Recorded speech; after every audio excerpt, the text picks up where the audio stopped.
It began like any other daytime television segment, warm lights, polite applause, and the kind of harmless small talk audiences expect on a weekday morning. Yet the moment Teddy Swims settled into the guest chair opposite Joy Behar, the atmosphere carried a faint charge, the kind you don't notice until it's too late. Teddy, whose real name is Jotun Dimsdale, had been riding a wave of success. His latest album was climbing the charts, his voice lauded for its gravelly warmth and emotional depth. This was supposed to be a victory lap, a friendly stop to talk about music and dreams. But what unfolded in the next 15 minutes would become one of the most dissected interviews in recent television memory.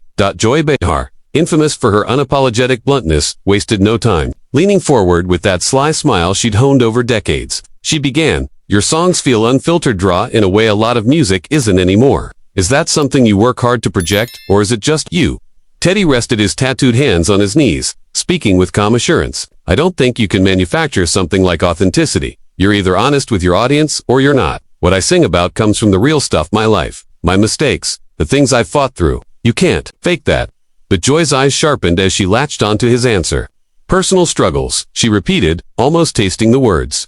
"Funny thing these days, I've noticed a lot of artists seem to have perfectly packaged stories about hardship. It makes you wonder sometimes if those struggles get a little embellished. For marketing, you know." The audience chuckled faintly, unsure whether she was joking. Teddy's expression shifted not dramatically, but enough for anyone paying attention to see the temperature drop. "Wait, are you implying my experiences aren't real?" His tone remained controlled, but a subtle edge crept in. "Oh, not you specifically," Joy said with a breezy wave of her hand. "Just the music industry in general. It thrives on a good rags to riches narrative. You've got to admit, it's a formula we've all seen before. Enhanced for marketing," Teddy repeated slowly, as if tasting something bitter. His jaw set. "Joy, with all due respect, you might not realize how that sounds." Sensing the air tightening, Whoopi Goldberg jumped in, cracking a lighthearted comment about the industry. But Joy wasn't ready to release her grip on the topic. "Look, Teddy," she continued, "I'm not attacking you, but you have to admit, there's a common thread: tough beginnings, a lucky break, fans falling in love. Feels like a playbook."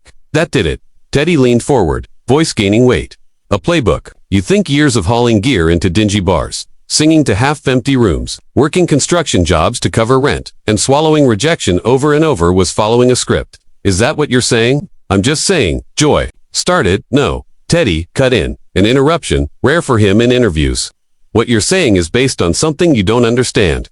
You want to talk about formulas. Let's talk about the formula of certain talk show hosts. It's always quick to poke holes in someone's reality, because they've never had to wonder how they'd afford their next meal." The studio, which had begun the segment with soft laughter and applause, fell into silence. The other hosts traded uncomfortable glances.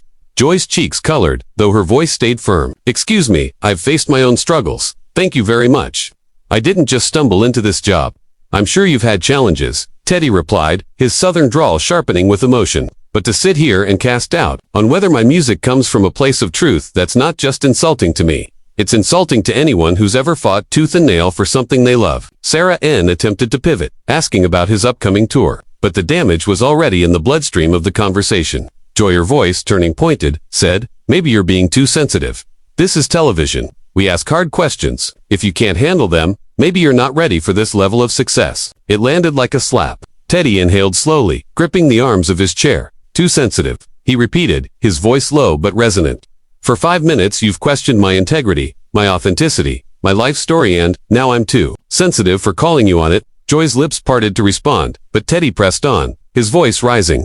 "You want to talk about what's not authentic? Sitting there, making 6 figures to dissect people who've lived through something real, as if their lives are case studies for your amusement.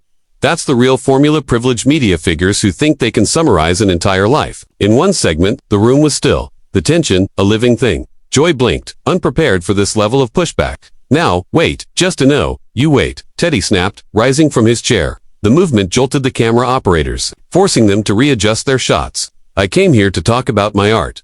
Instead, you've turned it into a sideshow." Whoopi tried again to calm things down.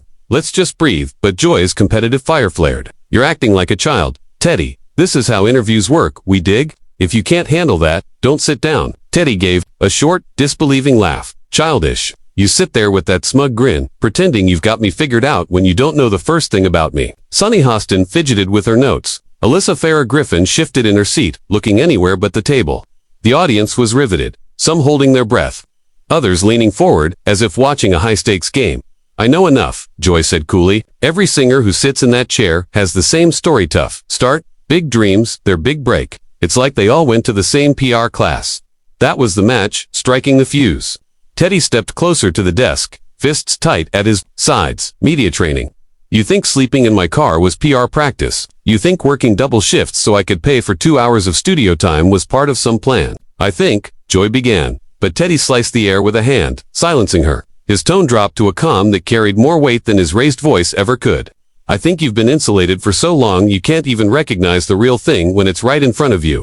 Joy's face reddened. How dare you make assumptions about my life? Oh, that's rich, Teddy said, a humorless laugh cutting through her words. You've been making assumptions about mine for the past 10 minutes.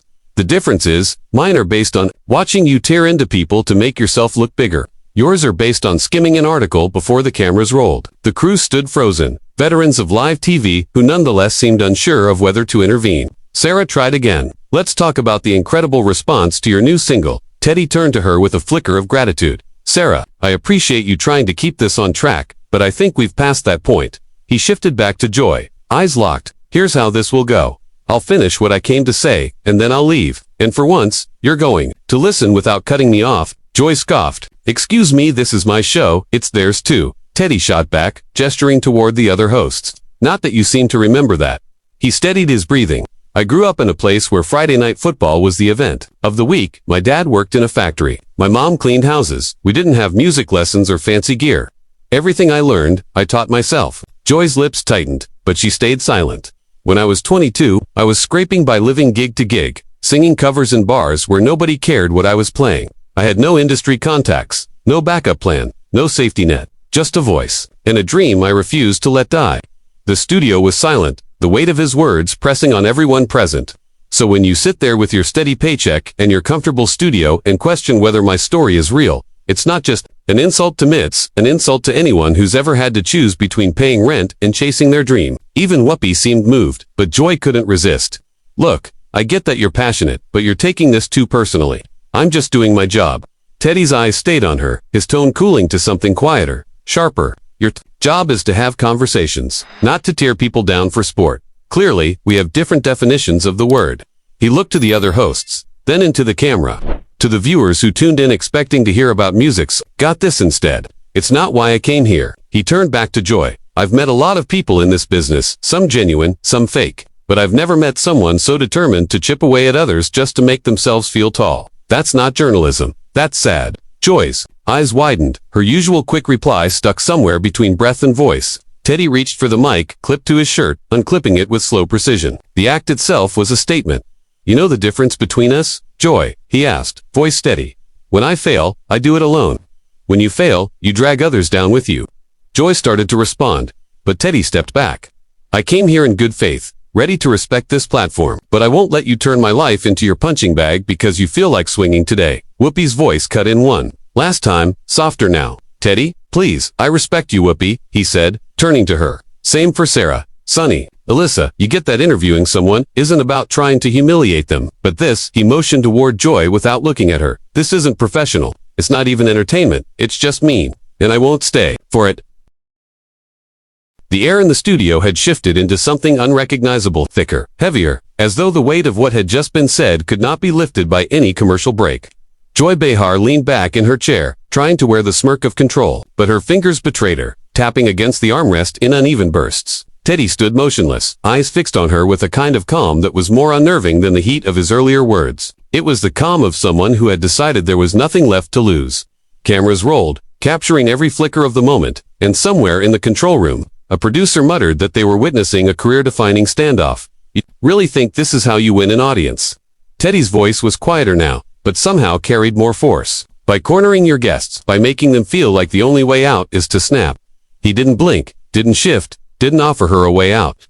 Joy's shoulders squared as she prepared to volley back, but something about the stillness in his gaze made her pause. Around them, the co-hosts sat in an uneasy semicircle, each calculating whether they should intervene or keep their heads down. I ask questions. Teddy, Joy replied, her tone measured but sharp. That's what I do. If you can't handle it, maybe you shouldn't. Don't, he interrupted, his tone slicing through hers with surgical precision. Don't spin this into a question of whether I can handle it. I've handled worse than you could imagine. This isn't about toughness.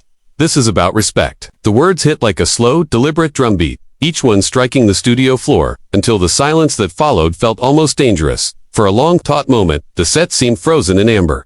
Joy opened her mouth, then closed it again. The audience, half in stunned silence, half murmuring, waited for someone to move first. It was Teddy who finally stepped forward, just enough to close the space between them. "You invited me here for a conversation," he said. "What you tried to turn it into was a spectacle, and I'm not here for that." Her smirk cracked slightly, but it was enough. The camera caught the flicker, and Teddy knew it. He reached for his glass of water, took a slow sip, and set it back down without breaking eye contact. "You want ratings? Fine, you'll get them," he said, "but not because I let you walk over me." The words hung in the air, like smoke. Teddy took one last look at her, then at the other co-hosts, and began to walk toward the edge of the set. Each step echoed against the studio floor, each one a small defiance. The camera followed him, catching the way the audience leaned in as though afraid to miss the final frame. Joy called after him something clipped and defensive, but the sound barely reached him. By the time he reached the curtain, the studio had descended into an uneasy quiet. A producer's voice crackled in someone's earpiece, scrambling to decide whether to cut to commercial or ride the drama until the last possible second. Teddy didn't wait to see what they chose. With one final push through the curtain, he was gone, leaving behind a silence so deep it felt like the air itself had been vacuumed out of the room. Back on set, Joy smoothed her hair and tried to reclaim the rhythm of the show. "Well," she said, forcing a laugh that didn't quite land, "I guess that's one way to end an interview." The audience chuckled nervously, unsure whether to join in or remain silent.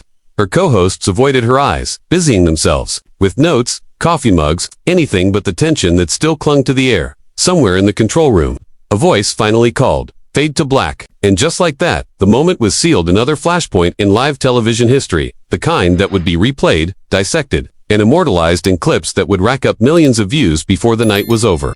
Teddy Swims hadn't just walked out, he'd left behind a shadow long enough to stretch over the rest of Joy Behar's career.